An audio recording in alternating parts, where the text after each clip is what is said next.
အားလုံးမင်္ဂလာပါရှင်အရင်တော့ပေါ့နော်ဒီနေ့ဟိုနောက်မှာပေါ့နော်မြင်နေရတဲ့အိမ်လေးကိုတော့ပြမှာပဲဖြစ်ပါရဲ့ကဲပေါ့နော်ဒီမှာပါရှင်အိမ်လေးကပေါ့နော်မတစ်ပင်တွေလည်းအများကြီးပဲနော်တအားလှတယ်ဒါကကြတော့တက်တာsorry ပါအပင်လေးများတော့ပေါ့နော်အရေးလေးရရပေါ့နော်အေးချမ်းပါရှင်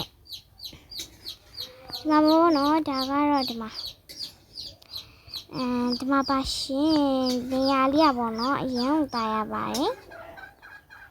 ဒီမှာပါရှင်ဟောမနော်ဒီမှာပါရှင်ဒါပေါ့နော်ဒီကလေးမှာထိုင်မှာဂီတာလေးလည်းတီးလို့ရပါတယ်အိုးဂီတာတီးရဒီမှာဆိုလို့ရှိရင်ပေါ့နော်ရေတွင်းလေးရှိပါရဲ့ရှင်မပေါ့နော်ဒီရေတွင်းလေးကနေရေခတ်တာဖြစ်ပါလိမ့်မယ်ပန်းမင်လေးရလေးစိုက်ထားလှပါတယ်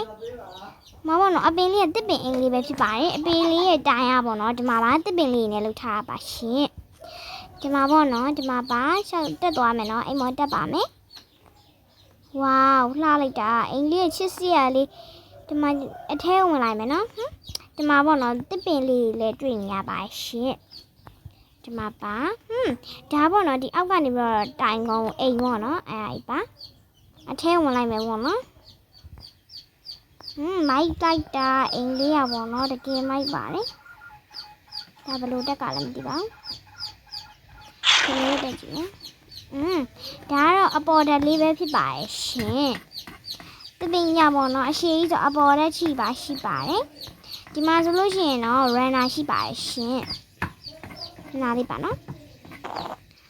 ဒီမှာပေါ့နော်ထွက်နေရပါရှင်လေကားလေးနဲ့ပေါ့နော်စောက်ထားတာအရင်ကမိုက်ပါတယ်ရမ်းလှရပေါ့နော်အိမ်ကြီးကအိမ်ထဲမှာတော့ထွေးထူးပစ္စည်းတွေမရှိဘူးပေါ့နော်အိမ်ထဲမှာဘာပစ္စည်းမှတော့မရှိပါဘူးဒါမဲ့အိမ်လေးရပေါ့နော်အပြင်ရှုခင်းလေးရောအရန်လှပါတယ်မိုက်ပါရှင်မှာပေါ့နော်အိမ်လေးရပေါ့နော်တအားလှပါတယ်အိမ်လေးရဲ့အပြင်ရှုခင်းလေးဆိုလို့ရှိရင်ပို့ပြီးတော့မိုက်တယ်ပေါ့နော်အိမ်လေးရဲ့အပြင်ရှုခင်းလေးကပို့ပြီးတော့လှပါတယ်မိုက်ပါရှင်ဒီမှာပါနော်ဒီမှာပါရှင်ဒါလေးတော့စပွဲကုန်လေးလည်းဖြစ်ပါလိမ့်မယ်ဒီမှာဆိုလို့ရှိရင်တော့တတိချင်းလေးလည်းထည့်ထားပါပေါ့နော်ဒီမှာပါရှင်ဒါကြီးကတော့တက်တိုင်းလွင့်နေပေါ့နော်ဒါပေါ့နော်ဒါအကင်ကြီးဘလို့ဘာလို့ကင်စားလို့ရရပေါ့နော်ကဲဒီမှာပါဒါကတော့တစ်ပင်အိမ်မှာရှင်တစ်ပင်အိမ်လေးပေါ့နော်တစ်ပင်အိမ်လေးပါဒီနေ့ကတော့ဒီလောက်ပါပဲရှင်ကျေးဇူးတင်ပါတယ်